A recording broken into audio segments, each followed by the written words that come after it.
এই আপনি কে? এভাবে মেয়েদের চেঞ্জিং রুমে আসলেন কোন আক্কেলে? বের হন, না হয় থাপ্পড় মারবো। রাগে গিজগিজ করে বলল মেয়েটা। এত কম বয়সী মেয়ের মুখ থেকে থাপ্পড়ের কথা শুনে ভারী চমকে গেলাম। শোনো, জাস্ট বের হ, তোর কোনো কথা আমি শুনবো না। বেরিয়ে যাবি নাকি? মাহবুব নিজেকে লুকায়িত করার জন্য এই রুমে ভুলে এসেছিল, তবে যে এমন পরিস্থিতিতে পড়বে কল্পনার বাইরে ছিল তার। ভাগ্যিস অধরা কাপড় পুরোপুরি খোলেনি, না হয় আরো বিশ্রী ও জঘন্য পরিস্থিতির শিকার হতো। মাহবুব নেত্রযুগল অধরার কাছ থেকে সরিয়ে পর্দার বাইরে নিবদ্ধ করলো। তারপর কোনো এক কারণে স্বস্তির নিঃশ্বাস ফেলল। অধরা ইতিমধ্যে দ্রুত কাপড় পরে নিল। তারপর রাগে ভয়ানক ভাবে তেতে উঠে মুখ শক্ত করে কটাক্ষ গলায় বলে, এই অসভ্য লোক, বেহায়ার মতো দাঁড়িয়ে আছিস কেন? লজ্জা করে না? বের হ, না হলে পুলিশকে জানাবো। বেয়াদব, অসভ্য, বেহায়া, কাপুরুষ। পাবলিক ডেকে মার খাওয়াবো নাকি? ভালোই ভালোই বের হবি। মাহবুবের মুখ কঠিন ভাবে শক্তপোক্ত হয়ে গেল। তিরিক্ষি মেজাজে কঠিন দৃষ্টি ফেললো অধরার দিকে। তবে এক ফুটো ভয় পেল বলে মনে হলো না মেয়েটা। সেও একই ভাব নিয়ে তাকিয়ে আছে সেই বেহায়া পুরুষটির দিকে। কাপুরুষ শব্দটা যথাযথভাবে মনে ক্ষীণ আঘাত করলো মাহবুবে। নির্লিপ্ত মুখশ্রী করে ব্যঙ্গাত্মক হেসে অধরার দিকে কাছে আসতে লাগলো মাহবুব। ভেবাচাকা খেয়ে গেল মেয়েটা। তুই কাছে আসছিস কেন? আমি কিন্তু সত্যিই চিৎকার করব, তোর রক্ষা হবে না তখন। আমি কাউকে ভয় পাই না। তুমি এক রাতের জন্য যাবে, তাহলে চলো। একবারে যা চাইবে তাই দিব। সাথে পুরুষ নাকি কাপুরুষ সেটাও প্রুভ হয়ে যাবে। গায়ে শিরশির করে উঠল। অধরা চরম লজ্জায় মুখ লুকাতে তেজ নিয়ে মাহবুবের বুকে আঘাত করে দূরে সরাতে চাইল, কিন্তু এক বিন্দুও নড়ল না সামনে দাঁড়ানো লম্বাটে লোকটা। ঠায় দাঁড়িয়ে রইল। চোখ বড় সড়ো করে ফেললো অধরা। কর্কশ গলায় সব দফা গালি দিতে চাইলো, শব্দগুলো কণ্ঠনালীতে এসে বরফের ন্যায় জমে গেল। মাহবুব সরে দাঁড়ালো। একবার অধরাকে দেখে তেজ নিয়ে বলল, ললিপপ খাওয়ার বয়সে এই মেয়ে এত গালি জানো কিভাবে? পকেট থেকে কিছু টাকা বের করে অধরার হাতের মুঠোয় গুজে দিল। তারপর নির্লিপ্ত গলায় বলে, চকলেট খাইও আর মুখটা মিষ্টি করিও পিচ্ছি মেয়ে। তোমার মুখে এ ধরনের কথা মানায় না। অ্যাকচুয়ালি বয়স হয়নি। আর এই মাহবুবের ইন্টারেস্টও এত খারাপ নয় যে শেষে একটা বাচ্চা মেয়ের। এই বলে চেঞ্জিং রুম থেকে বেরিয়ে গেল সে। অপমান একদমও সহ্য করতে পারলো না অধরা। রাগে ফুসফুস করে কাপড় শক্ত করে চেপে ধরলো। তারপর বেরিয়ে এলো। শপিং মলের শোরুমটাই তার এক চিৎকারে আশেপাশের লোক জড়ো হলেও অধরার বিন্দু মাত্র অনুশোচনা বা ভয় হলো না। বরং কাপড়টা ছুঁড়ে মেরে যা মুখে আসে তা বলতে লাগলো দোকানিকে। সম্পূর্ণ এক অজানা পুরুষ কিভাবে মেয়েদের চেঞ্জিং রুমে ঢুকে যেতে পারে? সেফটি বলে কিছুই নেই। তাহলে এত স্টাফদের বসে বসে বেতন দেওয়ার মানে কি, যদি ঠিকঠাক মতো কাজ করতেই না পারেন? মেয়ে, তুমি শান্ত হও। দেখো, এভাবে চেঁচামেচি করলে আমার দোকানের ক্ষতি হয়ে যাবে। তুমি শান্ত হও, আমরা বসে কথা বলি। বাচ্চা বলতে চাইছে সেই লোকটা। How cheap his mind! তার উপর তার লজ্জাহীন কথাবার্তা। কোন লোকটা? মেয়ে, তুমি চিৎকার না করে বুঝিয়ে বলো। আর কি বুঝিয়ে বলবো? হ্যাঁ, কথা বলছেন না? আর কি শান্ত হতে বলছেন? আমি আপনাদের লোকদের নামে কেস করব। আপনারা কাস্টমার ডেকে হ্যারাস করেন। তুমি আমার মেয়ের মতো, আমার লোকসান হয়ে যাবে। সবাই দেখছে, প্লিজ। দেখুক, সবার জানা উচিত যে আমি এই দোকানের সার্ভিস কেমন। আমি তো আর আসবো না, অন্যদেরও বলে দিব এখানে আপনারা কি করেন। ফালতু লোকজন। অধরা রাগ নিয়ে লোকজনের সমাগম থেকে বেরিয়ে এলো।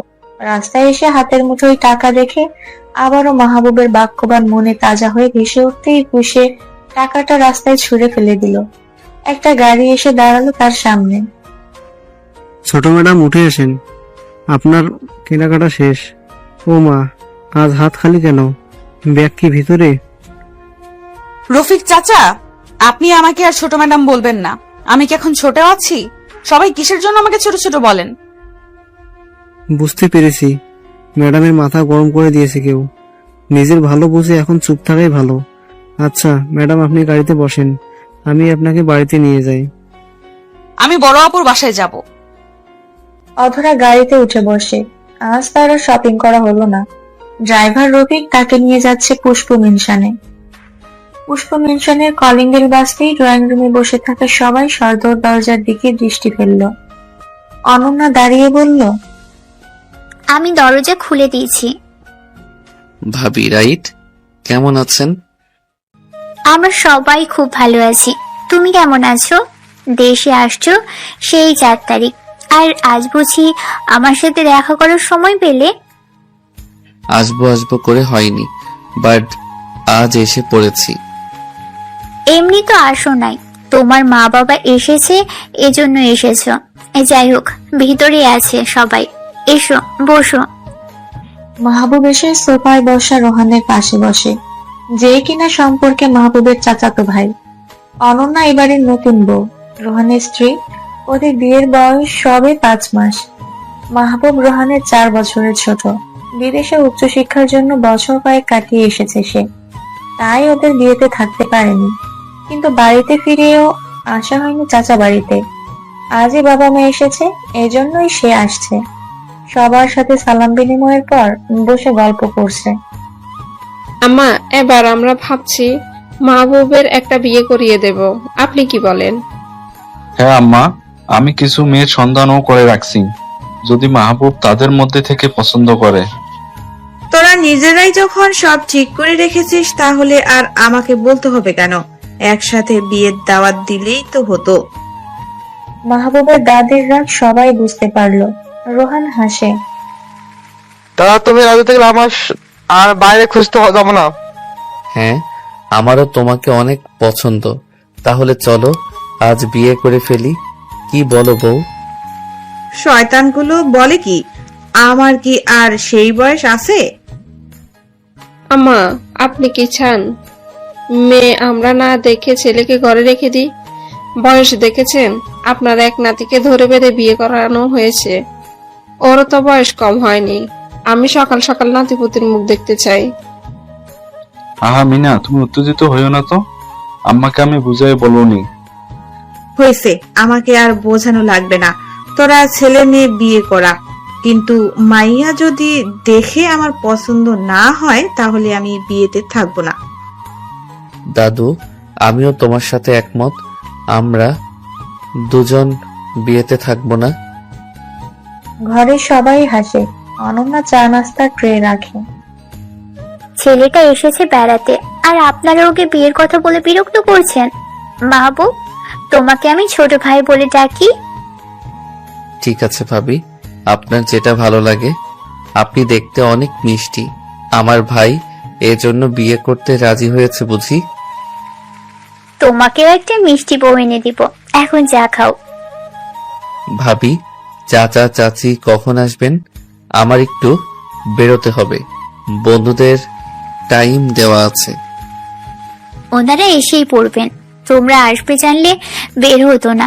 মা তোমার কথা অনেক বলেন। ওদের কথার মাঝে কলিং বাজে। মা বাবা হয়তো এসেই পড়েছেন।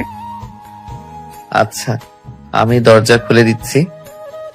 এগিয়ে যায় মাহবুব। দরজা খুলতেই অধরা সামনে না দেখেই বলা শুরু করে, আপু মাথা ধরেছে, রাস্তায় এক শয়তানের জন্য আমার দিনটাই স্পয়েল। সর সামনে থেকে, ভেতরে যেতে দে, রেস্ট করব। তুমি কি সবার সাথেই এমন তুই তুই করে কথা বলো? তোমাকে আবার কেজি থেকে পড়া শুরু করতে হবে, দেন যদি মুখের ভাষাটা ঠিক হয়। তো তো তুই এখানে কি করছিস? তোর মতো ইতর ছোট লোক এ বাড়িতে কেন? বাড়িটা আমার, তাই আমিই তো থাকবো। তা পিচ্ছি মেয়ে, তুমি এখানে কি করছো? শপিং মলে সিন ক্রিয়েট করে মনে শান্তি ফিরেনি যে এখন বাড়িতেও এসে পড়েছো? এটা তোর বাড়ি? তোর বাড়ি হলে আমি পাও রাখবো না। অধরা রাগ নিয়ে ফিরে এসে ঠাস করে গাড়ির দরজায় লাথি দেয়। ড্রাইভার ভয়ে চমকে ওঠে। মাহবুব মেন দরজায় দাঁড়িয়ে অধরাকে দেখে আর মুচকি হাসে। আপনাকে বলছি আপুর বাসায় নিয়ে আসতে, আর আপনি আমাকে কোথায় নিয়ে আসছেন? ওই অসভ্য বজ্জাত লোকটার বাড়িতে? ম্যাডাম, আমি তো বড় ম্যাডামের বাড়িতেই আপনাকে নিয়ে আসছি। আপনি এমন রেগে যাচ্ছেন কেন? কেউ দরজা খোলেনি? আপনি ভালো করে চেক করেন, বাড়িতে কেউ তো থাকবে। তাহলে আমি মিথ্যা বলছি নাকি? আপনার কি মনে হয় আমি মিথ্যা কথা বলার জন্য আপনাকে এত দূর নিয়ে আসছি? ঠিক তখনই একটা গাড়ি ঢুকলো গেট দিয়ে। নেমে এলো রোহানের বাবা মা। অধরাকে দেখে মিষ্টি হেসে ডাক দিল। আরে অধরা যে, কেমন আছো মা? আজ একটু বেরিয়েছি আর মেহমান সবাই বাসায় এসেছে। ভালো বলতে হয়, ডাক্তারের কাছে গিয়েছিলাম। তুমি কখন এসেছো? বাহিরে কেন? আসো ভিতরে। অধরা ভদ্র শান্ত মেয়ে হয়ে ওনাদের সাথে ভেতরে এসে কোথাও আর মাহবুবকে দেখতে পেল না। ড্রয়িং রুমে বসে সবাইকে সালাম বিনিময় করে নিজের বোনের কাছে এসে হাক করলো। কেমন আছো আপু? গতদিন দুলাভাই বলল তোমার নাকি পেটে পেইন হচ্ছিল। হ্যাঁ, এখন কিছুটা ভালো। তুই কেমন আছিস? আর এদিক সেদিক কি দেখছিস? কাউকে খুঁজছিস? না না তো, এমনি দেখছিলাম। আমি আন্টিদের সাথে কথা বলে আসছি। অন্যদিকে মাহবুব তখন এসে ওয়াশরুমে গেছে। দাদি অধরাকে পাশে বসিয়ে প্রশ্ন করলো। অধরা, কেমন আছো? ভালো আছি দাদু। আপনাকে তো দিন দিন আরো ইয়ং লাগছে। আমার দাদাজান বেঁচে থাকলে আপনার একটা লাইন করিয়ে দিতাম। কি যে বলো না, বিয়ের কথা শুনলে মনে ফাগুনের গান বাজে। আমি তো একবার বিয়া কইরা 4 পুত বানাইছি। তুমি কখন বিয়া করবা বলো? ছেলে দেখবো নাকি তোমার পছন্দ আছে? দাদু, সময় হলে করব। আমি আবার বউ সাজার জন্য খুব এক্সাইটেড। অধরা, তুমি তো কথায় বেশ পটু। তোমার বাড়ির সবাই ভালো আছেন? সবাই ভালো আছে আন্টি। দুলাভাই, আপনি আজ অফিসে যান নাই? না, অফ নিয়েছি। আব্বু কল করলো মাত্র। তুমি না জানে এসেছো বাসা থেকে? অধরা তখন ভাবনায় ব্যস্ত। সে মাহবুবকেই রেখেছিল তখন গেটে, অথচ বাড়ির সবাই এখানে, মাহবুব নাই। তাহলে কি সে ভুল দেখেছিল? পিসি আপু, হ্যাঁ। ও হ্যাঁ, বাসায় বলা হয়নি। শপিং থেকে এখানে এসেছি। এভাবে করলে হবে? তোর পরীক্ষাটা সামনের মাসেই, রেজাল্ট খারাপ হবে। এভাবে এখন ঘোরাফেরা করলে। আমি আপুর সাথে কথা বলবো এ ব্যাপারে। আপু, ফ্রেশ হব। বাহির থেকে এসেছি। আমার সাথে আই। গেস্ট রুমের এই ওয়াশরুমটা ফ্রি আছে। ফ্রেশ হয়ে বের হ। আমি নাস্তা দিব। আজ আর বাড়িতে যেতে হবে না। সামনের দিন আমি তুই একসাথেই যাব। বাবার সাথে আমি কথা বলে আসবো। অধরা যেতেই মাহবুব ডাইনিং রুমের সাথে লাগোয়া বাথরুম থেকে বের হলো। বারবার বন্ধুদের কল আসছে দেখে সে সবার থেকে বিদায় নিয়ে বের হলো। দুজনে জানে না একে অন্যের সম্পর্কে, জানে না আবার কখন কিভাবে দেখা হবে। সবটাই নিয়তি। আব্বু, তুমি ভালো আছো? ভালো আছি মা, তুই কেমন আছিস? ও, বাড়িতে কোনো অসুবিধা হচ্ছে না তো? ভালো আছি আব্বু। রোহান আমার খুব খেয়াল রাখে, সাথে বাবা মাও অনেক ভালোবাসেন। শুনে ভালো লাগছে। তোদের মা মারা যাওয়ার পর আমি তোদের ভালোবাসায় কোনো কমতি রাখিনি। চেষ্টা করেছি সঠিক পাত্রের হাতে তুলে দিতে।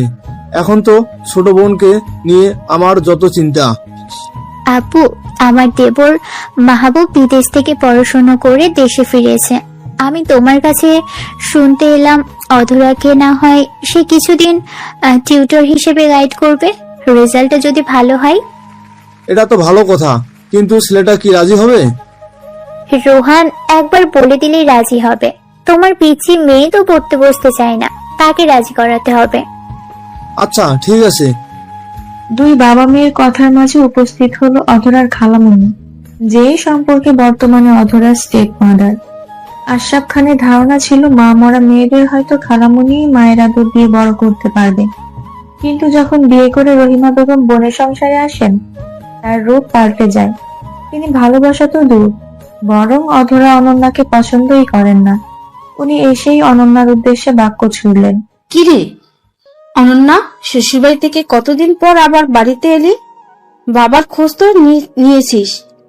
আমার সাথে কথা বলার প্রয়োজন মনে করিস না। আমি আসলে দুধ দিয়ে দুটো কালসা পুষেছি। সরি খালামণি, আমি এখনই যাচ্ছিলাম আপনার রুমে।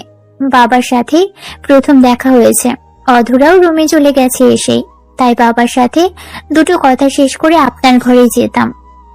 থাক, আর নাটক করতে হবে না। তা থাকবি নাকি? এখনই চলে যাবি?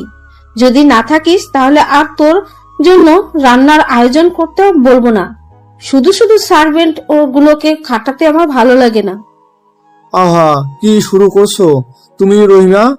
মেয়েটা সবেই পা রেখেছে, তোমার যা ইচ্ছা করো, বাট আমার মেয়েটা এখন শ্বশুর বাড়ি থেকে এসেছে, ওর সাথে কোনো খারাপ ব্যবহার আমি সহ্য করব না। আমি কি এমন খারাপ ব্যবহার করলাম তোমার মেয়ের সাথে? অনন্যার মন খারাপ হয়ে গেল। এজন্য সে বিয়ের পর তেমন একটা বাবার বাড়ি আসতে চায় না, কারণ সে আসলেই তার খালামণি সামান্য কারণ নিয়ে তার বাবার সাথে ঝগড়া করে। শান্তশিষ্ট অনন্যার এত ঝগড়া বিবাদ পছন্দ না। ঝগড়ার আঁচ পেয়ে অধরা ঘর থেকে বেরিয়ে আসে। রাগে হাতের কাছে থাকা শোপিসটা সশব্দে ফ্লোরে ছুঁড়ে মারে, চিৎকার করে বলে, ব্যাস, আমি এখানে আর একটা উচ্চ আওয়াজ শুনতে চাই না। আমার বোন এ বাড়িতে এসেছে, আমার বাবার টাকায় খাবে, বাবার ঘরে থাকবে, আর কারো যদি এতে সমস্যা হয় সে যেন সোজা বেরিয়ে যায়। অধরা, চুপ কর, তেমন কিছুই হয়নি, তুই রাগ করিস না। আমি জাস্ট শাওয়ার নিয়ে বের হতে না হতেই কথা শুনতে পেয়েছি, আর কথা হলে এ বাড়ি আগুন ধরিয়ে পুড়িয়ে দিব। হাজিল মহিলা কোথাকার। অনন্যা অধরার হাত ধরে ওর ঘরে নিয়ে গেল। আশরাফ খান চুপচাপ মুখ চেপে হাসলেও রহিমা বেগম দ্বিগুণ রেগে ওখান থেকে প্রস্থান করলেন। যেতে যেতে মনে মনে বললেন, দিন দিন এই মেয়েটা আমার হাত ফসকে যাচ্ছে। এটাকে শায়েস্তা করতে না পারলে আমার নামও রাহিমা না। একটাতে তো বিয়ে করিয়ে বিদায় করেছি, এটার জন্য ব্যবস্থা করতে হবে। লোকে বলে না, দেয়ালে পিঠ থেকে গেলে তখন মানুষ ঘুরে দাঁড়ায়। অধরার ব্যাপারটাও ঠিক তাই। সে একটু বেশিই ছোট ছিল যখন তার মাকে হারায়, তাই রহিমা বেগমের জানাতন অধরা যেন একটু বেশিই ফিল করেছে। এজন্য অধরার স্বভাব ধীরে ধীরে রাগী, রুক্ষ, বদমেজাজি স্বভাবে পরিণত হয়েছে। পিছি, তুই এত উত্তেজিত হোস না, খালামণি কিন্তু আমাদের ভালোবাসে। পরিস্থিতি একটু ভিন্ন, এই জন্যই মাঝে মধ্যে এমন করে। আপু, আমাকে বোঝাতে এসো না তো, বাদ দাও। তুমি আজ থাকো, ফ্রেশ হও, রাতে ভাইয়াকে আসতে বলবো, পার্টি করব। না রে, তোর ভাইয়া তো আসার কথা শুনলেই চলে আসবে, কিন্তু বাড়িতে মায়ের শরীরটা ভালো যাচ্ছে না। আমি বাড়িতে থাকলে তার একটু সাহায্য হয়। আজ চলে যাই, পরে আরেকদিন আসবো তোর ভাইয়ের সাথে। আমি সব বুঝি এখন। তুমি ওই মহিলা ঝামেলা করবে ভেবে চলে যেতে চাইছো? হুম। ওদের কথার মাঝে 10 বছরের একটা ছেলে এসে অনন্যাকে আপু বলে জড়িয়ে ধরলো। অনন্যা খুশি হয়। কেমন আছিস ভাই? স্কুল এখন ছুটি হলো বুঝি? আমি ভালো আছি। তুমি তো শ্বশুর বাড়ি যে ভুলেই গেছো আমাকে, একটু ফোনও করো না। সরি রে, আপু তো কাজ করার জন্য সময় বের করতে পারি না। তুই আমাকে ফোন দিস, আমি রিসিভ করব, কেমন? মিথ্যা বলছো কেন? সত্য বলো। আন্টি বকবে দেখলে এই জন্য রাহাতকে ফোন করো না। আপু, আম্মু বোকা দিল, আমার কিছু হবে না, তুমি কল দিও। আজ কিন্তু তোমার যেতে দেব না। আপু, চলো আমার রুমে, তোমাকে আমার আর্ট গ্যালারি দেখাবো। আমি কত সুন্দর আর্ট করেছিলাম, এবার তো একটা প্রাইজও পেয়েছি। চলো চলো। পরের দিন অধরা বসে চিপস খাচ্ছে আর টিভিতে কার্টুন দেখছে। অধরার খালামণি বেরিয়েছে শপিং করতে, আশরাফ সাহেব অফিসে, রাহাত বেরিয়েছে মাঠে বাচ্চাদের সাথে খেলা করতে। কলিং বেল বাজছে। অধরা বিরক্ত হয়। আলসেমি ছেড়ে দরজা খুলে দিতেই মাহবুবকে দেখে থমকে যায়। কি ব্যাপার? সামান্য একটা দরজা খুলতে এত সময় লাগে? ভেতরে কি করছিলে তুমি? আমি কি সত্যিই দেখছি নাকি স্বপ্ন? আগের দিন আপুদের বাসার দরজা খুলেও আমি এই লোকটাকে দেখেছি, আর আজ আমি বাসায় দরজা খুলেও এই লোকটাকে দেখেছি। আসলে আমি কি দুনিয়াতে নাই, নাকি ভুলে পৃথিবী থেকে পড়ে অন্য কোনো গ্রহে চলে এসেছি? What happen? এভাবে স্ট্যাচু হয়ে দাঁড়িয়ে থাকার মানে কি? সরো সামনে থেকে। মানে হঠাৎ সবকিছু সত্য মনে হচ্ছে অধরার। সে চট করে দরজায় হাত দিয়ে আটকে দিল। মনে পড়ে গেল শপিং মলে মাহবুবের করা ঘৃণিত কাজ। কিছুতেই সে এই বেহায়া বদলোকটাকে তাদের বাড়িতে ঢুকতে দিবে না। কণ্ঠে তেজ নিয়ে বলল, কি চাই এখানে? কেন আসছেন? এটার মানে কি? আমাকে কি ভেতরে ঢুকতে দিবে না? তোমার বাবাকে ডাক দাও। বাবা বাড়িতে নাই। না মানে আছে, কিন্তু বাবাকে ডাকবো কেন? আপনার মতো ইতর লোককে আমার বাড়িতে ঢুকতে দিব না। বাবার কাছে চাকরি চাইতে আসছেন? সম্ভব না, আমি তা হতে দিব না। তুমি নিশ্চিত আমাকে ভেতরে যেতে দিবে না? পরে কিন্তু পস্তাতে হবে। আমি তাহলে চলে যাচ্ছি। এটা কি হলো? সামান্য কথায় এই লোক তো সত্যি সত্যিই চলে যাচ্ছে। যদি বাবার কোনো প্রয়োজনীয় কাজ থাকে লোকটার কাছে। এই যে শোনেন, বাবা বাসায় নেই, আপনি এসে বসতে পারেন। মাহবুব মুচকি হাসে। ফিরে এসে অধরার বিশাল বাড়ির ড্রয়িং রুমের সোফায় এসে বসতেই অদ্ভুত শব্দ হয়। অধরা ফিক করে হেসে ফেলে। মাহবুব উঠে দাঁড়িয়ে পিছনে দেখে চিপসের উপর বসে পড়েছিল। সে একটু সরে বসে। টিভি তখনও চলমান। বাসায় কোনো বাচ্চা আছে নাকি এভাবে কার্টুনের সাথে চিপস কে খায়? আপনি এই বাচ্চা বলবেন না, আমি কিন্তু ক্লাস 10-এ পড়ি। অধরার কথায় মাহবুব অবাক হয়। শেষ কিনা তার ভাই তাকে পাঠিয়েছে একটা বাচ্চা মেয়েকে পড়াইতে। সে আফসোস করে নিজের কপালের উপর। কোথায় এখন সে ইউনিভার্সিটির ক্লাস নেবে, সেখানে কিনা একটা 10-এ পড়া বাচ্চা মেয়ে। বড় উপকার করেছো 10-এ পড়ে, না হলে দেখা যেত সত্যি কোনো কিন্ডার গার্ডেনের বাচ্চাকে পড়াতে হতো। মানে আপনি কি শিক্ষক, মানে টিউটর? আমার এত ফালতু সময় নাই। তোমার বাবা কোথায়? আমাকে আসতে বলে সে নাই। কল করো। বয়ে গেছে আমার, প্রয়োজন হলে বসে থাকেন। চা কফি কিছু লাগলে বলেন। এইভাবে অপমান করার পর চায়ের অফার? ঠিক আছে, ব্ল্যাক কফি, নো সুগার। ওই দিকে কিচেন, বানিয়ে এনে নিচে 1 কাপ খান আর আমাকে 1 টেবিল চামচ চিনি দিয়ে 1 কাপ দিয়েন। অধরা এটা বলে অন্য পাশে সোফায় বসে বাকি চিপসটুকু শেষ করছে। মাহবুব বিরক্ত নিয়ে তার দিকেই চেয়ে আছে। একটু পর বাড়িতে ঢুকলেন রহিমা বেগম। তার 2 হাত ভর্তি শপিং ব্যাগ। বাড়ির ড্রয়িং রুমে অচেনা ছেলে আর অধরাকে বসে থাকতে রেখে উনি হাতের শপিং ব্যাগ ওখানেই ফেলে চট জলদি অধরার কাছে এসে চুলের মুঠি করে ধরলেন। ঘটনার আকস্মিকতায় মাহবুব থমকে গেল। ছি ছি ছি, আমরা কেউ বাড়িতে নাই, আর এই সেই সুযোগে বাড়িতে নাগর নিয়ে এসেছিস আর আমাকে রাত দিন ধমক দিস। আজ তোর কি হাল করি দেখিস। আহ লাগছে, ছেড়ে দাও আন্টি, আমার চুল ছাড়ো, ভালো হবে না বলে দিচ্ছি। ছাড়বো ছাড়বো, তোর আগে পাড়া প্রতিবেশীকে ডাকি, তোর কাণ্ড কারখানা বলি, তারপর তোকে ছেড়ে দিব। আজ তোর মুখে চুনকালি নাম লাগিয়েছি। ছাড়ো আমাকে, আমি কিছু করিনি। তুমি কি সব বলছো? ছাড়ো। রহিমা চিৎকার চেঁচামেচি শুরু করে দিলেন। অধরাকেও ইতিমধ্যে 2-4 চর বসাতেই মাহবুব রেগে ধমকে উঠল।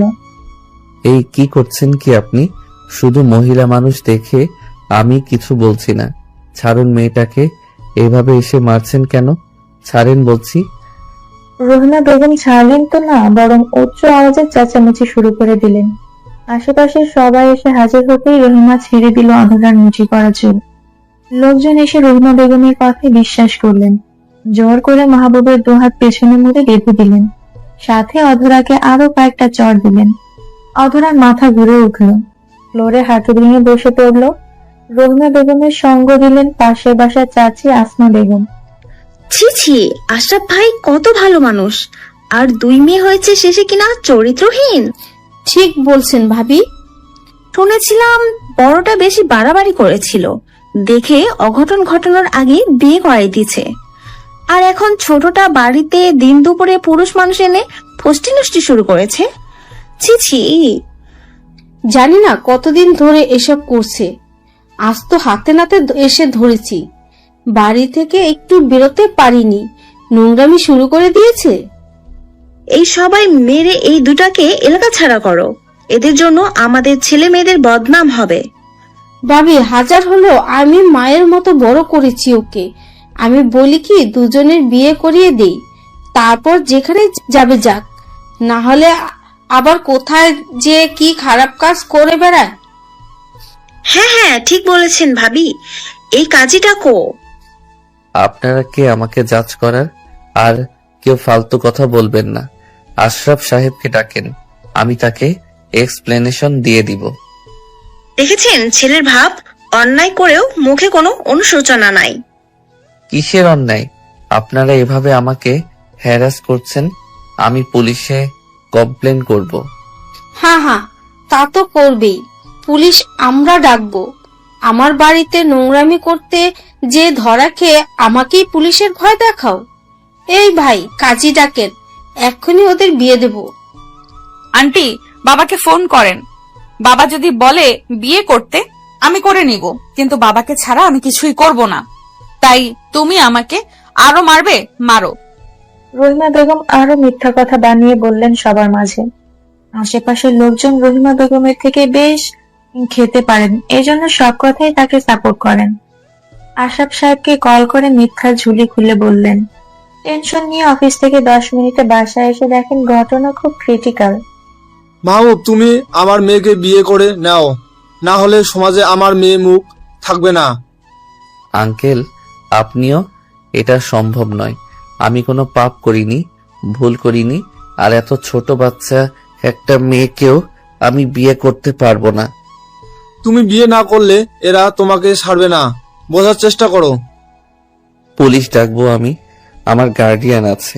আপনার মেয়ে ছোট, পুলিশ আমার কথা অবশ্যই শুনবে। এই আহমদ ভাই, এই ছেলের পকেট থেকে সব কেড়ে নিন তো, বিয়ে তো আজই করতেই হবে। নষ্টামি করার সময় কচি মেয়ে খোঁজো, আর বিয়ে করার সময় মেয়ে ছোট হয়ে গেছে। পাশের বাসার প্রতিবেশী ভাই সাহায্য করলেন। মসজিদের হুজুর ডেকে জোর করে ওদের বিয়ে দেওয়া হলো। তারপর ছাড়া পেল দুজন। শুধু ছাড়াই পেল না, প্রতিবেশীদের সাপোর্টে অধরাকে গৃহত্যাগ করতে বাধ্য করলেন রহিমা বেগম। এক কাপড়ে অধরা বের হলো ওই বাড়ি থেকে। আশরাফ সাহেব নিরুপায় হয়ে চেয়ে সবটা দেখলেন। তুমি আমার সাথে চলো আপাতত। এভাবে আর কত সময় রাস্তায় বসে থাকবে? আমাকে আপনার ফোনটা দিন, আপুকে কল দিব। তুমি কি এখন এসব ও বাড়িতে জানাবে? ব্যাপারটা ঠিক হবে না। আমার সাথে চলো। আমি যাব না আপনার সাথে, আপনি চলে যান, আর যা হয়েছে সব ভুলে যান। এই জিদ এখন দেখিয়ে কোনো লাভ নাই। যেখানে দেখানোর সেখানে তো পারোনি। কথা বলতে বলতে মাহবুব খেয়াল করলো তার ফোন, মানিব্যাগ কিছুই আর তার কাছে নাই, সব রেখে দিয়েছে ওরা। এসব তোমার স্টেপ মাদারের প্ল্যান। মহিলাকে আমি দেখে নিব। দেখো, আমার কাছে 2টা টাকাও নাই, সব ছিনতাই হয়েছে। এখন ধার করে বাসায় যেতে হবে। তুমি যাবে নাকি এখানে বসে থাকবে? অধরা কোনো উত্তর করে না। মাহবুব বিরক্ত হয়ে অধরাকে কোলে তুলে হাঁটা ধরে। মেইন রোডে এসে একটা রিকশায় বসিয়ে দেয় অধরাকে। পাশে উঠে বসে সে। রিকশার সামনে ছুটছে। কষ্টে অধরার বুক ভারী হয়ে চোখ থেকে গড়িয়ে পড়ছে নোনা জল। অন্যদিকে এ কি হাতটা পড়েছ নাকি? সাবধানে চা আনবে তো, দেখি হাতটা। তেমন কিছু না, ঠিক আছে, সামান্য গরম চা পড়েছে। এটা সামান্য, দেখি বান ক্রিমটা লাগিয়ে দেই। রোহান অনন্যাকে টেনে বিছানায় বসিয়ে নিজ হাতে ক্রিমটা লাগিয়ে দেয়। অনন্যার মন আচমকা খুব খারাপ হয়েছে। ভুলে গরম চা আনতে যেয়ে হাতে লেগেছে। জ্বলছে হাতটা, তাও যেন অনন্যার সেদিকে মন নেই। কি হয়েছে তোমার? আবারও কি পেটে পেন হচ্ছে? ডাক্তার কাছে যাবে? না, ঠিক আছে, হঠাৎ পিচিটার জন্য মন খারাপ হয়েছে। কল করে নাও, গতদিন নেই তো গেলে ও বাড়িতে, কয়দিন থেকে আসতে। দেখি কল করে। মনটা কেমন জানি করছে, মনে হচ্ছে কোথাও কোনো একটা ভুল হচ্ছে। অনন্যা কল দেয় অধরার, ফোন বেজে চলে, কিন্তু কেউ ধরে না। একসময় বাজতে বাজতে বন্ধ হয়ে যায়। অনন্যার মন কাঁদে, বাবাকে কল দেয়। আশরাফ খান কলটি ধরেই কেঁদে ফেলেন। মা রে, আমার ছোট মেয়েটার সাথে ভারী অন্যায় হয়েছে। আমি বাবা হয়েও তোকে হেফাজত করতে পারলাম না, আমি কিছুই করতে পারিনি। এমন করে বলছো কেন বাবা? পিচিটার কি হয়েছে? কোন অন্যায় কথা বলছো? কি হয়েছে অন্যায়? বাবা কাছে কেন? দেখো না বাবা কি বলছে, কিছুই তো বুঝতে পারছি না। আপু শুধু কান্নাই করছে। ফোনটা আমার কাছে দাও দেখি। রোহান খুব ধীরে আস্তে আশরাফ সাহেবকে বোঝান এবং কি হয়েছে তা ক্লিয়ার করে শুনে নেয়। নিজের ভাইয়ের সাথে এমন অবিচার শুনে রেগে যায় রোহান, কিন্তু কাউকে কিছু বুঝতে দেয় না। অনন্যাকে সামলায় সে। অন্যদিকে মাহবুবের রিকশা এসে থামে তার বাড়ির সামনে। অধরা ভয়ে কুকড়ে যাচ্ছে। এসে পড়েছি। তুমি কি নামবে নাকি এখনো কোলে তুলে নিব? আমার ভয় করছে। আপনার বাবা মা কি বলবেন? আপনিই বা তাদের কি বলবেন? আমাকে আপুর কাছে দিয়ে আসেন। চুপচাপ নামো, বাকিটা আমি বুঝে নিব। গম্ভীর শোনালো মাহবুবের কণ্ঠ। অধরা আর কথা বলল না, চুপচাপ নেমে দাঁড়িয়েছে। মাহবুব গেটে থাকা দারোয়ানের থেকে টাকা নিয়ে রিকশা ভাড়া দিল। তারপর অধরার হাত ধরে ইশারা করলো এগোতে। অধরার পা যেন জমে যাচ্ছে, সে পা সামনে দিয়েও যেন পিছিয়ে নিচ্ছে। মাহবুব বিরক্ত হয়ে পাজা কোলে তুলে নিল। আমার মনে হচ্ছে তুমি আমার কোলে চড়ার জন্য এমন করছো। এখন তো বউ, তুমি বললে যখন তখন কোলে নিতে পারি। কি করছেন? প্লিজ, এটা আপনার বাড়ি, আমাকে নামিয়ে দিন। কেউ দেখলে সর্বনাশ। মাহবুব মুচকি হেসে ঘরের দরজায় অধরাকে নামিয়ে দিল। কলিং বেলের শব্দে মিনা বেগম দরজা খুলে দুজনকে দাঁড়িয়ে থাকতে দেখে বলে উঠল, কি ব্যাপার, তুই তো গিয়েছিলি অধরাকে ওকে বাড়িতে নিয়ে আসছিস, সব ঠিক আছে? ঠিক আছে, অধরা এই বাড়িতে থাকবে। ওকে একটু ফ্রেশ করিয়ে রেস্ট নিতে দাও। আমার একটু কাজ আছে, বেরোচ্ছি। আরে শোন। মাহবুব কথা শুনলো না, বরং ঠাস ঠাস পায়ে শব্দ তুলে বাড়ির গ্যারেজের দিকে এগোলো। অধরা কিছুই বলছে না। মিনা বেগমের সন্দেহ হলো, তারপরেও কিছু জানতে চাইলো না, চুপচাপ গেস্ট রুম দেখিয়ে দিল। অধরা হেঁটে এসে বিছানায় বসলো। মুখটা এখনো জ্বলছে, জ্বরের দাগ স্পষ্ট। মিনা বেগম এসে ডাক দিলেন, অধরা, আসবো ভেতরে? আসেন আন্টি, এটা তো আপনার বাড়ি, অনুমতি নেওয়ার কি আছে? আইসো। ব্যাগ, তোমার মুখে আঙুলের দাগ কালো হয়ে আছে, এটা দিলে কিছুটা আরাম পাবে। আমি দিয়ে দিব? না না আন্টি, আপনার কষ্ট করতে হবে না, আমিই লাগিয়ে নিব, ধন্যবাদ। ড্রেস পাল্টাবে? এটা ছিঁড়ে গেছে, দেখা যাচ্ছে। আমি কি একটা শাড়ি এনে দেব? আমাকে নিয়ে ব্যস্ত হবেন না আন্টি, আমি এতেই ঠিক আছি। একটুই ছিঁড়েছে, সমস্যা নেই। আচ্ছা, তাহলে কিছু লাগলে ডাক দিও, পাশের ঘরেই আছি। মিনা বেগম চলে যায়। অধরা বসে বসে মুখে আইস ব্যাগ লাগাচ্ছে, মাঝে মাঝে ব্যথায় চোখ খিচে বন্ধ করে নিচ্ছে। অন্যদিকে অনন্যা সবটা শুনে থমকে যায়। তাহলে আমার বোনটা এখন কোথায়? মাহবুব কি ওকে নিয়ে গেছে, নাকি অধরা নিচে কোথাও চলে গেছে? এত কান্নাকাটি করো না তুমি, কিন্তু আর ফোনটা সুইচ অফ করছে বারবার। শাশুকে কল দেবো। দিয়ে শোনো তো, অধরা আছে কিনা ওখানে। মাহবুব নিজের গাড়িটা বের করে নিয়ে কোথাও যাচ্ছে। গাড়ির বক্সে থাকা ছোট মুঠোফোনটা বের করে কল দিল তারেকের কাছে। তারেক মাহবুবের গার্ড। স্যার বলেন, কি সমস্যা? তোমার ছুটি শেষ তারেক, কাজে ফিরতে হবে। আমার ফোন নিয়ে গেছে, কার্ড সব মানিব্যাগে ছিল। বুঝতে পারছো আমি কোন অবস্থানে আছি? এসব কিভাবে হলো স্যার? ডিটেলস বলার সময় নাই। তোমার প্রথম কাজ প্রতিবেশী আসমা আর তার হাজবেন্ডের কাছেই সম্ভবত আমার ফোন উদ্ধার করবে। আর 3 নাম্বার গোডাউনে 2টাকে বেঁধে রাখবে। তোমার কাছে 4 ঘন্টা সময়। কিন্তু স্যার, আরে স্যার, নিজের কথা শেষ হতেই ফোন কেটে দেন। আমারও তো কথা থাকতে পারে। তারেক বিকেলের আলসেমি ঘুমটা ছেড়ে বিছানার মায়া ত্যাগ করে উঠে পড়ল। তারেকের বউ চায়ের ট্রে হাতে এগিয়ে এলো। ছুটিটা বেশ আরামেই কাটছিল। কাজের ডাক পড়াতেই তারেকের মুড অফ। ব্যাগপত্র গুছিয়েছি, বাসায় চলে এসো, আমার যেতে হবে, হাতে সময় কম। কি বলছো, যেতে হবে? এই না বললে চা খাবে আমার হাতের, কত সুন্দর করে চা করে আনছি। স্যার, আপনি আমাকে আয়েশ করে বউয়ের হাতে চাটাও খেতে দিলেন না। বদদুয়া দিচ্ছি, আপনার কপালে এমন বউ জুটবে যে কখনো চা বানাতে পারবে না। এই, তুমি বিড়বিড় করে কি বলছো? আরে সত্যি যাবে? শার্ট পরছো যে? তোমার কি মনে হয় আমি তোমার সাথে মশকরা করছি? চা খাওয়ার সময় নেই, তুমি একলা আসতে না পারলে এখানে থাকো, আমি কাজ সেরে এসে তোমাকে নিয়ে যাব। তারেক বেরিয়ে পড়ে। নাজমা মন খারাপ নিয়ে হাতের চা নিজেই খেয়ে নেয়। সন্ধ্যা পেরিয়ে রাতের প্রথম প্রহর। মাহবুবের গাড়িটি বাড়ির গেটে ঢোকে। গাড়ি পার্ক করে ড্রয়িং রুমে আসতেই দেখতে পায় তার বাবা মা বসে আছে। চোখ ঘুরিয়ে অধরাকে দেখতে পেল না। এদিকে আয়, তোর সাথে কথা আছে। সেই বেরিয়েছিস, এখন ফেরার সময় হলো। কি বলবা বলো? ফ্রেশ হবো, খাবো, পেটে ক্ষুধা। মিতা থাকো না, পরে কথা বলি। ছেলেটা বলছে ক্ষুধা পাইছে, খেতে দাও আগে। তুমি চুপ করে বসো, বারবার ছেলের পক্ষ নেবে না। তোমার জন্য ছেলে আজ বাড়িতে একটা মেয়ে তুলতে সাহস পেয়েছে। আগে আমার সব প্রশ্নের উত্তর চাই।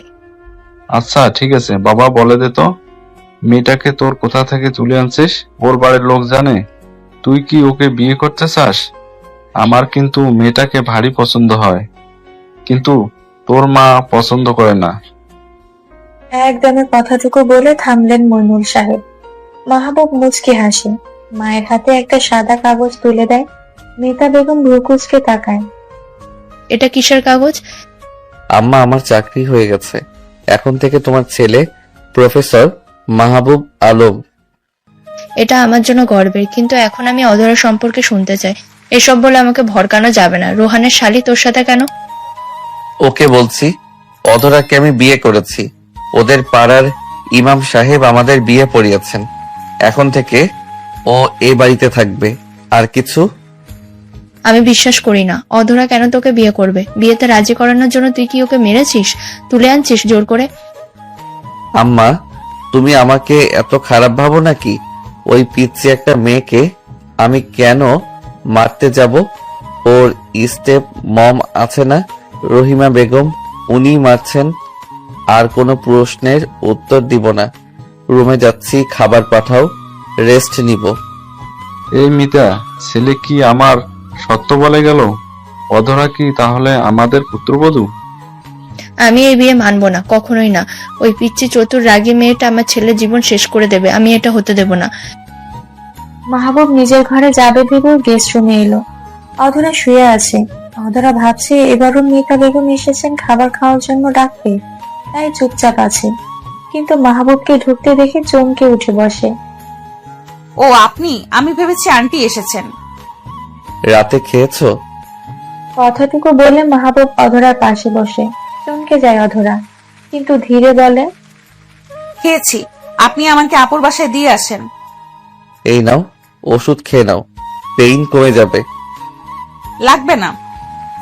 যত বেশি এই পেন আমার শরীরে থাকবে, তত বেশি আমার মনে পড়বে রহিমা আমার সাথে কতটা অন্যায় করেছে। ততই আমি তাকে ঘৃণার কাজ খুঁজে পাবো। পাগলামি করো না, ওষুধ খেয়ে নাও, আমি রুমে যাচ্ছি।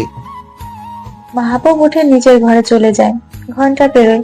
মাহবুব খাবার না পেয়ে রুম থেকে মায়ের উদ্দেশ্যে ডাক দেয়। মা, খাবারটা কি রাতে আর পাবো না? ঘুমিয়ে গেলাম, পরে কিন্তু ডাকবে না। খাবার নিয়ে আসছি, খেয়ে উদ্ধার কর। আর যাকে নিয়ে আসছিস তাকেও কিছু খাওয়া। আসার পর থেকে মুখে একটু পানিও তো দেয় নাই। আমি ঘুমাতে গেলাম।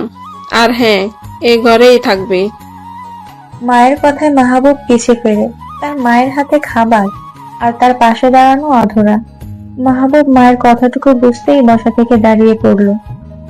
মা, অতটা এই ঘরে কেন? তোমার সাথে রাখো, না হয়তো গেস্ট রুমে। বিয়ে করেছিস কি বউকে অন্য ঘরে রাখতে? যাই হোক, রাত অনেক হয়েছে, যা কথা সকালে শুনবো। আমি গেলাম। অধরা এখন আমার পাশে স্ট্যাচুর মতো দাঁড়িয়ে না থেকে যাও, খাটে গিয়ে বসো। খাবার রেখে গেলাম, দুজনে খাও। মিতা বেগম চলে যান, রেখে যান একটা ঘরে দুই প্রান্তের দুটো মানবকে। অধরা ধীর পায়ে খাটের কোণে বসে। মাহবুব দরজা লক করে খাবারের প্লেট টেনে বসে। আমি এ ঘরে আসতে চাইনি। আপনার মা আমাকে জোর করলেন ওনার শাড়ি পরতে, তারপরে ঘরে নিয়ে এসেছেন।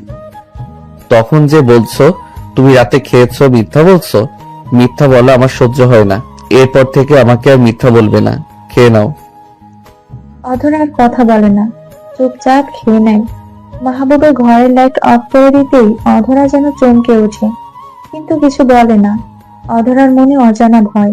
মাহবুব কি তাকে বুঝবে? একদিন, কে আসো? কে আমাকে বেঁধে রাখছো? হয়ে দাও বলছি। কে তোমরা? ওগো, এ কি হলো আমাদের? দেখো, আমাকেও তুলে এনেছে। কারা এসব করলো? আমি কি করে বলবো? ঘরটা এতে অন্ধকার, কিছুই ভালোভাবে দেখা যাচ্ছে না। এখানে কি আর কেউ আসো? মনে হয় আর কেউ নেই, শুধু তুমি আর আমি এখানে। অন্ধকার ঘরটায় এক পাশে মৃদু লাইটের আলো পড়ে। দেখা যায় অন্ধকারে এক মানব অবয়ব। মানুষটা এসে চেয়ার টেনে বসে। তার পাশে এসে দাঁড়ায় আরেকটা মানবের ছায়া। আলোটা ধীরে ধীরে বাড়ে। আহমদ আর আসমার চোখে স্পষ্ট হয় মাহবুবের ভয়ঙ্কর রাগী চেহারা। দুজনেই কেঁপে ওঠে মাহবুবের নজর দেখে। ওই ছেলেটা না আধারের সাথে ধরা খেয়েছিল? কথাটি বলতেই তারেক এসে ফোঁস করে আসমা বেগমের মুখে থাপ্পড় দেয়। আমার অনেক বড় ভুল হয়ে গেছে, আমি বুঝতে পারিনি। রহিমা ভাবির টাকার লোভে পড়ে ভুল করে ফেলেছি বাবা, আমাকে ছেড়ে দাও, মাফ করে দাও। তারেক, আমার ফোনটা পাওয়া গেছে। স্যার ফোন নাকি বিক্রি করে দিয়েছে। ওয়ালেট পেয়েছি কিন্তু টাকা নেই। কার্ডগুলো সেফ আছে, নিন। বাবা আমাকে ছেড়ে দাও, যা ভুল ওরা করেছে আমি কিছু করিনি। স্যার, ও মিথ্যা কথা বলছে। ও আপনার ফোন বিক্রি করে সেই টাকা দিয়ে লাল পানি খেয়ে উড়িয়েছে গত রাতে। সব মিথ্যা, আমাকে বিশ্বাস করো, সব মিথ্যা বলছে এই মহিলা। স্যার আমি ওকে বার থেকে তুলে আনছি। মনে হয় না আসমা ঠিক বলছে। নেশার জন্য গত রাতে ও বলতেই পারেনি ফোনে কি করেছে। জানতে চাইলে উল্টোপাল্টা উত্তর দিচ্ছে। ইচ্ছা মতো পিটা ওরে। আমার ফোন সেল দিয়ে লাল পানি? ওই, আর মানি ব্যাগ ফাঁকা কেন? 20,000 প্লাস সামথিং ক্যাশ ছিল, ওগুলা কই? মানি ব্যাগের টাকা রহিমা আমাদের সবাইকে দিয়েছিল, কিন্তু বিশ্বাস করুন আমি 2,000 টাকা পেয়েছি। বাকি রহিমা কাদের দিয়েছে আমি জানি না। আপনি বললে আমি আপনার 2,000 টাকা আপনাকে ফিরিয়ে দেব। তাও আমাকে ছেড়ে দিন, আমাকে মারবেন না স্যার। আচ্ছা এটা বল, কতদিন থেকে তোরা ওদের দু বোনকে নির্যাতন করছিলি? স্যার সব দোষ এই মহিলার। ও রহিমা ভাবির টাকার লোভে পড়ে সব সময় মিলে ওদের ছোট থেকে জ্বালাতন করছে। স্যার আমি কিচ্ছু করিনি। তারেক, ফোন উদ্ধার করো, আর এই দুইটার এমন ব্যবস্থা করবে বলা লাগবে না নিশ্চয়ই। মাহবুব উঠে চলে যায়। আসমা বা আহমদের কান্না তার হৃদয় ছুঁতে পারে না, বরং ওদের দেখলে তার রাগ বাড়ে। সেদিনের পর অপমান, অপদস্থ, অধরার উপর করা অত্যাচার সবই মনে পড়ে যায়। তারেক ওর সঙ্গীদের ডাক দিল আসমা আহমদ এর খাতির যত্ন করার জন্য। অন্যদিকে অনন্যা, তুমি কি শুনেছো মাহবুব নাকি তোমার বোনের সাথে? ছি ছি, আমার বলতেও লজ্জা করছে। তোমাদের ফ্যামিলিকে ভালো মনে করতাম, কিন্তু এখন এসব কি শুনছি? বৌমা, তুমি ওরে এভাবে বলছো কেন?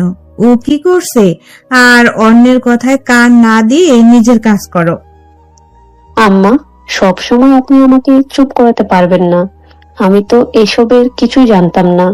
যদি রহিমা আপা কল করে না বলতেন, ঘরের মানুষ যদি ফোন করে জানায়, তখন তো কথা মিথ্যা না। আম্মা, আপনি আমার খালামণির কথা বিশ্বাস করবেন না। উনি আসলে এখন কি নিজের খালার নামে বদনাম করবে? উনি যদি এতই খারাপ হতেন তাহলে আমাদের পালতেন না। তুমি ওর সৎ মায়ের কথা বিশ্বাস করছো বৌমা? সৎ মা হলেও নিজের মায়ের বোন তো হয়।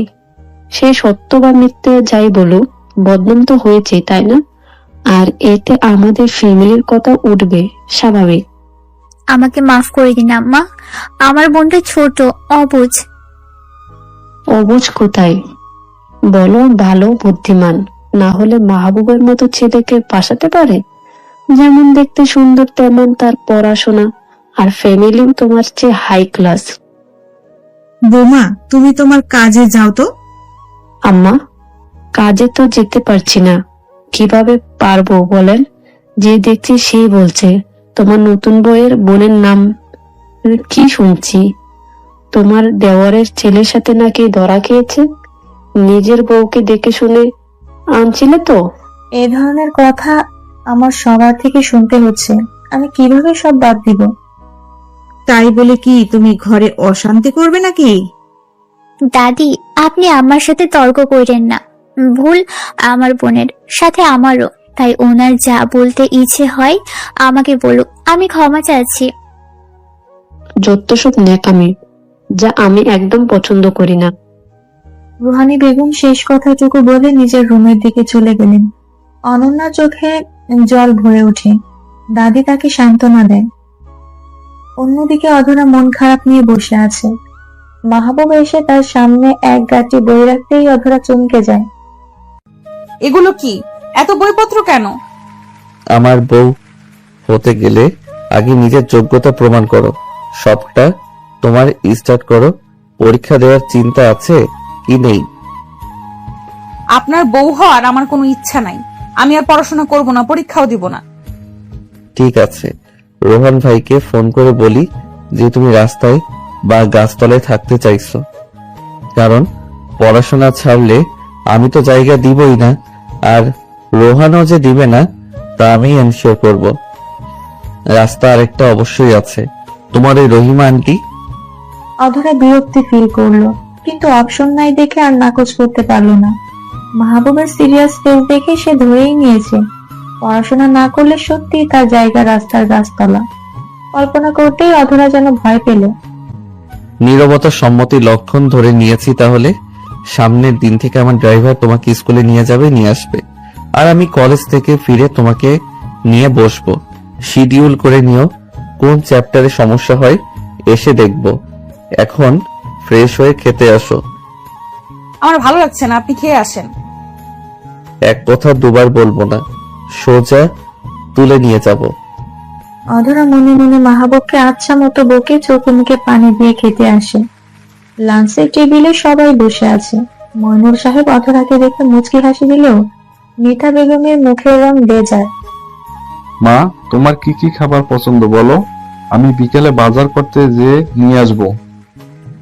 আমার একটা কথা আছে, আগে ক্লিয়ার করি। এভাবে কেন কথা বলছো? বলো কি বলবে। তোমার উপরে কি আমরা কখনো কথা বলি? আমার একটা মাত্র ছেলে, আমার ইচ্ছা সবাইকে নিয়ে বড় আয়োজনে বিয়েটা করাবো, ভালো একটা ফ্যামিলিতে। কিন্তু তা যখন হয়নি, আমি এখন ছোট আয়োজন করে সবাইকে জানাতে চাই ছেলের বিয়ে করার খবর। এখন না মা, সময় হলে আমি নিজেই জানাবো। কেন, এখন কিসের সমস্যা? তোমার কাছে তো বিয়ের খরচ চাইনি। আম্মা, টাকা ফ্যাক্ট নয়, আমার শিডিউল সমস্যা। জবের পাশাপাশি ব্যবসায়ের দায়িত্ব, আমি এখন সময় দিতে পারবো না। এখন কি আমার ইচ্ছারও কোনো দাম নেই? আরে মিতা, তুমি অভিমান করছো কেন? বোঝার চেষ্টা করো। তোমার ছেলের জন্যই তো এত আয়োজন করব, কিন্তু সে যদি সময় দিতে না পারে, নতুন জবে জয়েন করেছে, এখন কিভাবে তোমাকে 2 দিন সময় দিবে? আমার কোনো সমস্যা নাই। আম্মা, আপনি শুধু শুধু আমাকে দোষারোপ করবেন না। এইভাবে আমার দিকে রাগী দৃষ্টি দিচ্ছেন, মনে হচ্ছে সব ভুলটা আমিই করেছি। ভুল তুমি করছো, তোমার পরিবার করছে। আজ বড় আপা আমাকে ফোন দিয়েছিল, সব সত্য বললো। তুমি আমার ছেলেকে ডেকে নিয়ে ফাঁদ পেতেছো এই বাড়ির বউ হবার জন্য। এসব কি বলছো মিতা? যা বলছি ঠিক বলছি, আপা না বললে তো সবটা আমি জানতেই পারতাম না। রেগে উঠে মাহবুব শব্দ করে খাবারের প্লেটটা সরিয়ে দেয়। এনাফ মা, চাচির কথা শুনে ঘরে অশান্তি করবে না। মাহবুব, মায়ের সাথে এটা কেমন ব্যবহার তোমার? দিন দিন তুমি কিন্তু উগ্র হয়ে যাচ্ছ। বাবা সরি, বাট মাকে বলো এখন অশান্তি না করতে। অধরার পরীক্ষা আমি চাই না, এসব কারণে ওর পরীক্ষা খারাপ হোক। রুমে যাচ্ছি। মাহবুব রেগে নিজের ঘরে চলে যায়। অধরা মাথা নিচু করে আছে। মিতা বেগম কেঁদে উঠলেন। এই মেয়েটার জন্য আজ আমার ছেলে আমার কথা শুনছে না, কখনো আমার কথার উপরে কথা বলে না, কিন্তু আজ শুধু এই মেয়েটার জন্য আমার সংসারে অশান্তি হচ্ছে। মিতা, তুমি সবটা জটিল করে দেখছো, এজন্য এমন হচ্ছে। শান্ত হও, আমরা শান্তিতে কথা বলবো ছেলের সাথে। এভাবে রাগ করে জোর দেখিয়ে তো কিছু হয় না। আর ভাবি, তোমাকে ফোন করে কি বলবো না বলবো এটা নিয়ে ঘরে অশান্তি কি ঠিক হচ্ছে? তুমিও সেই আমার ভুল দেখছো, কিন্তু এই মেয়েটা চালাকি কেউ দেখতে পাচ্ছে না। আমিও এর শেষ দেখে ছাড়বো, কিছুতে এই মেয়েকে আমার সংসারে রাখবো না। মিতা বেগম উঠে চলে গেলেন। মইনুল সাহেবও আর খেতে পারলেন না। অধরা কাঁদছে, নিঃশব্দে, নির্জনে, চাপা কষ্টে। হসপিটালে আসমা ভাবি, আপনাদের দুজনের এই অবস্থা কে করলো? ভাবি, আমাদের এই অবস্থা করেছে আধারের ডেভিল হাজবেন্ড। কি যে খারাপ ভয়ঙ্কর ছেলে ভাবি। অতি কষ্টে হসপিটালের বিছানায় শুয়ে কথাগুলো বলে আসমা বেগম হু হু করে কেঁদে উঠলেন। আপনাদের কোথাও ভুল হচ্ছে ভাবি। অধরার বর তো একজন টিচার মাত্র, সে আপনাদের দুজনকে তুলে নিয়ে মেরে হসপিটালে ভর্তি করবে কেন? সত্যি বলছি ভাবি, ওই ডেভিল কোনো সাধারণ মানুষ না ভাবি, ও একজন ভয়ঙ্কর মানুষ। আপনি একটু সাবধানে থাকবেন। করেছেন উল্টাপাল্টা কিছু, তাই হয়তো কারো কাছে দুজনে মার খেয়ে হসপিটালে এসে এখন দোষ দিচ্ছেন অদরার হাজবেন্ডের উপর, আর আমাকে তাই বিশ্বাস করতে হবে?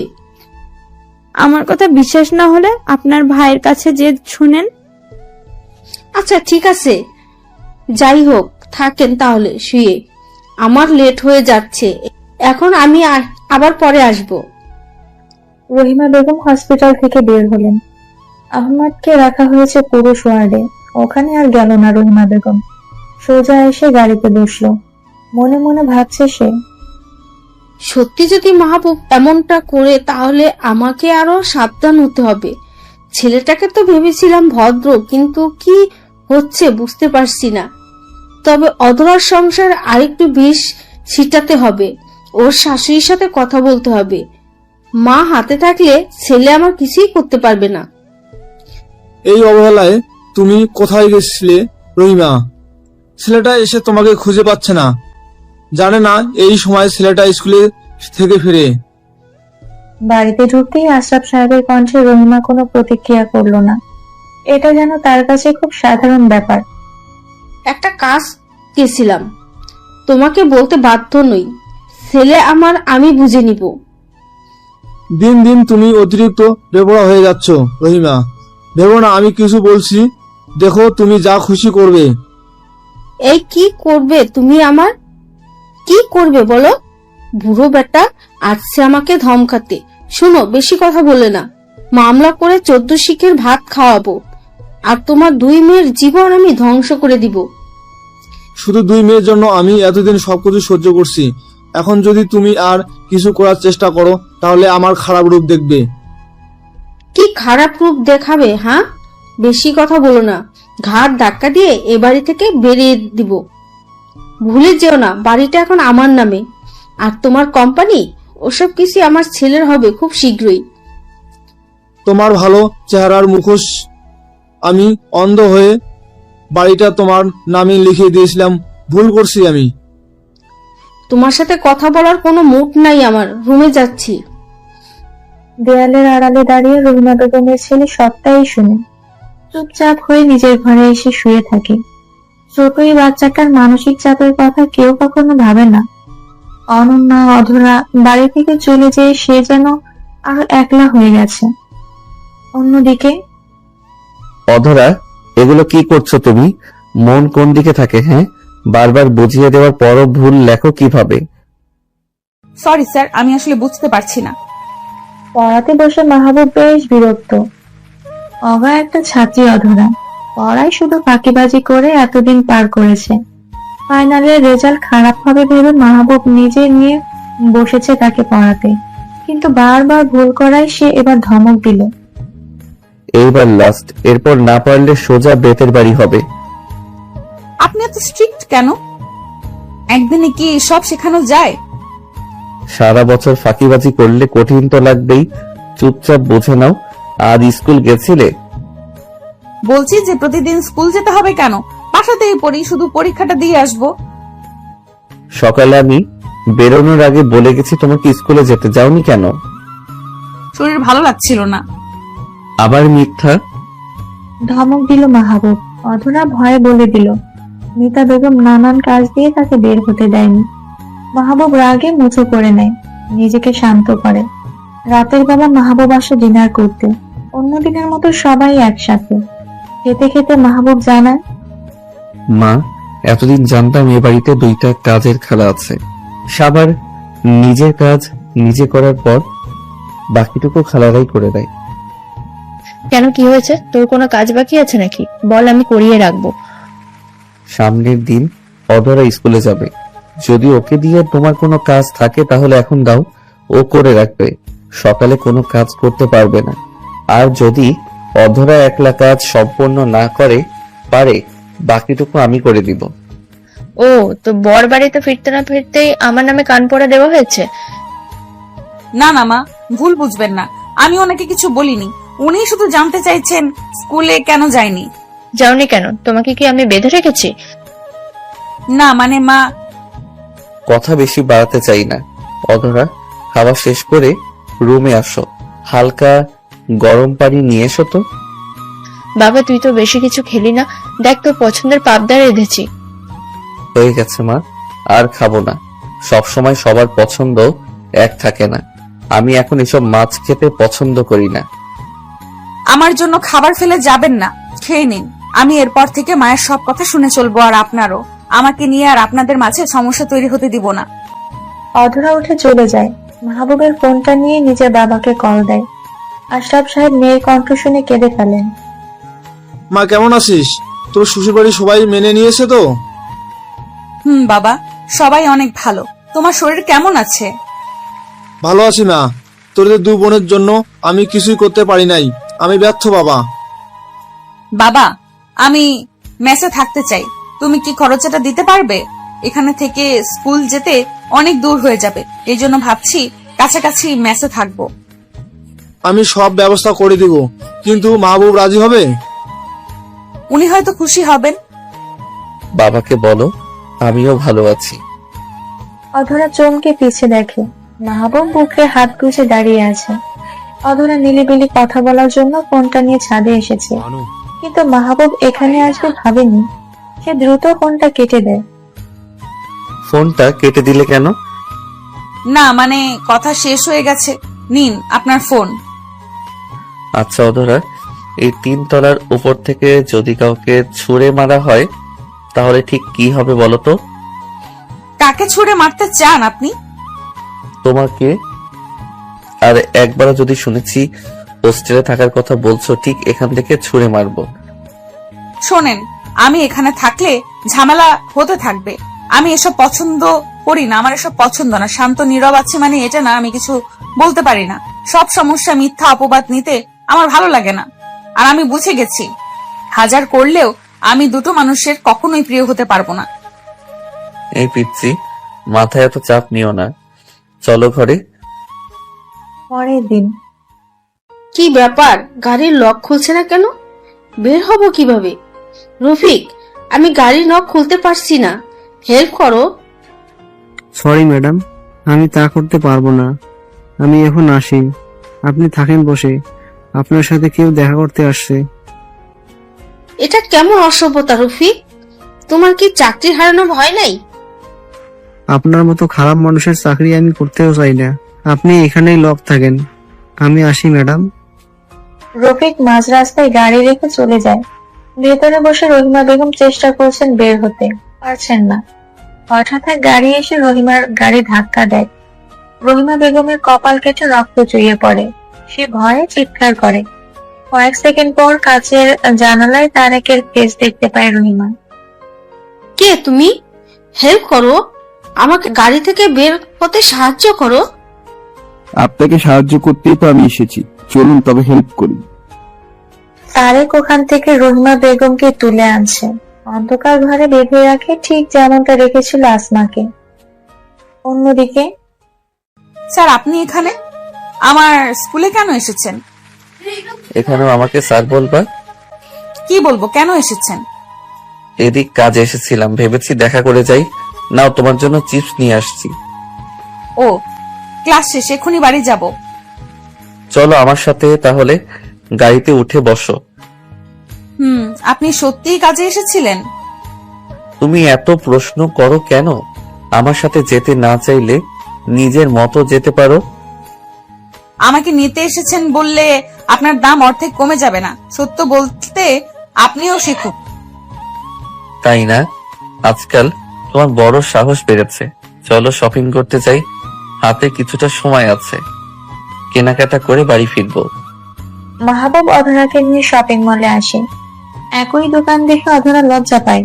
প্রথম দেখার কথা মনে পড়ে মনে মনে নিজেই হাসি দেয়। মাহবুব সুন্দর একটা ড্রেস পছন্দ করে অধরার হাতে দেয়।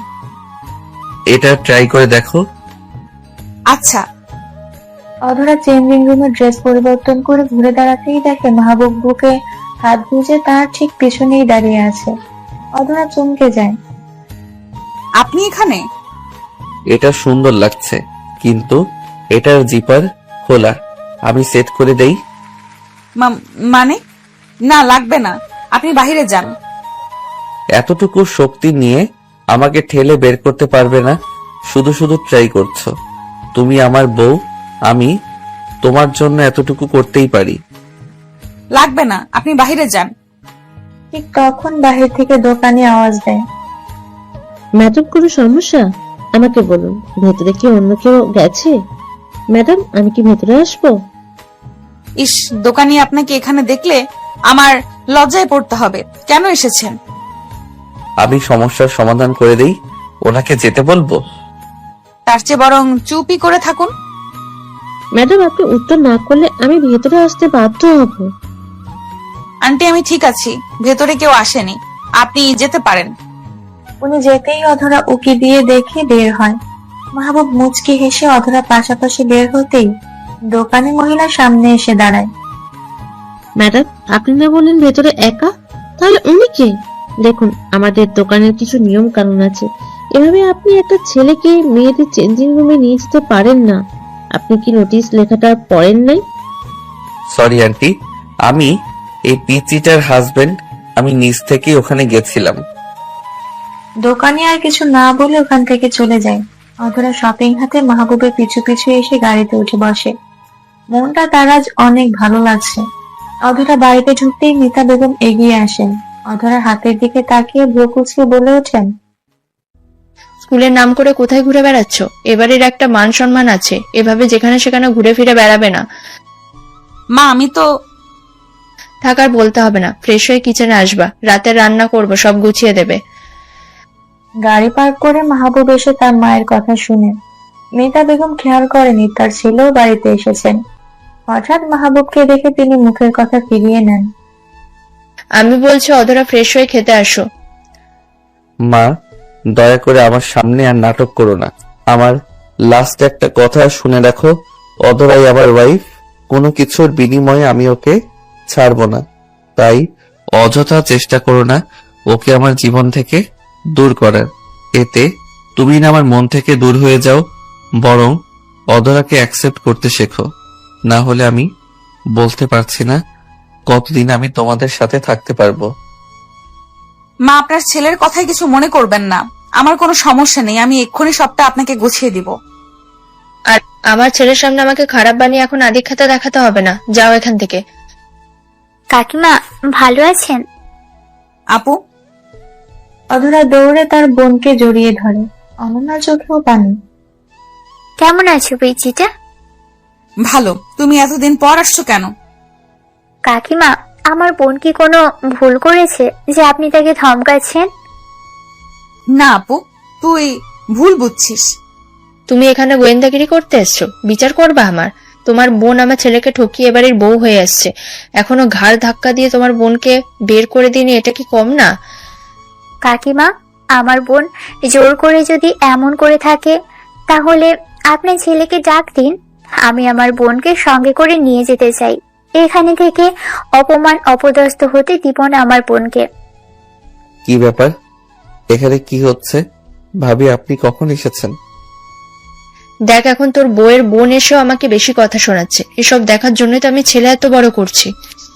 ছোট ভাই, আমি আমার বোনকে নিয়ে যাচ্ছি, এভাবে সংসার হয় না। রোজ রোজ এত এত মানসিক চাপের মধ্যে আমার বোন ভালো থাকতে পারবে না। অধরা আপুকে ডেকেছো চলে যাওয়ার জন্য? তাহলে যেতে পারো। লোকটা এমন করে চলে যেতে বলতে পারলো? আমার জন্য কি তার মনে একটুও মায়া হয়নি? সত্যিই তো, আমি হয়তো জোর করে তার জীবনে থেকে যেতে চেয়েছি। অধরা তার আপুর সাথে চলে গেল। মাহবুব আর কিছুই বলেনি। মিতা বেগম অনেক খুশি হয়ে খবরটা নিজের স্বামীর কানে পৌঁছে দিলেন। অনন্যা নিজের বান্ধবীর বাসায় অধরাকে রেখে এলো, তারপর হোস্টেল দেখে উঠে যাবে। দীর্ঘ 3 বছর পর। বাবা, দোয়া করো, আজ আমার ভার্সিটির প্রথম ক্লাস, আমি যেন ভালোভাবে পড়ালেখা করে তোমার মুখ উজ্জ্বল করতে পারি। দোয়া করি মা, তুই এবার এই সফল হবি। এখন বেরিয়ে পড়, না হলে প্রথম দিনেই লেট করে ফেলবি। অধরা বাবার বাড়ি থেকে নেমে ভার্সিটির গেটে পা রাখে। মনে এক অদ্ভুত ভালো লাগা। রহিমা বেগম এখন পাগল হয়ে মেন্টাল অ্যাসাইলামে দীর্ঘদিন। আশরাফ সাহেব, অধরা আর তার ছোট ভাই বাড়িতে বেশ শান্তিতেই থাকে। অনন্যা এখন 2 বছরের একটা ছেলেবাবু নিয়ে স্বামীর সাথে বিদেশে বসবাস করছে। অধরা প্রথম দিন বেশ উল্লাসে কাটে। রফিক এসেছে গাড়ি নিয়ে অধরাকে নিয়ে যেতে। ম্যাডাম, বাড়িতে যাবেন নাকি অন্য কোনো প্ল্যান আছে? বাড়িতেই যাব।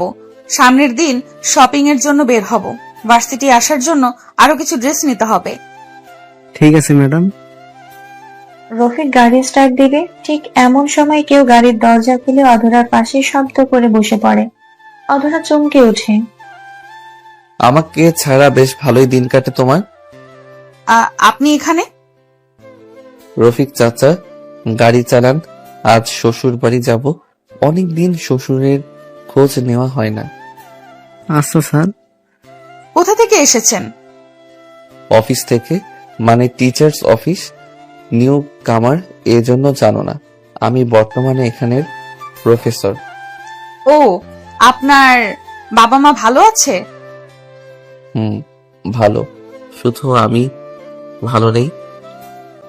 মাহবুবের কথায় অধরা তার দিক থেকে দৃষ্টি সরিয়ে নিল। চোখের কোণে পানি জমে অধরার।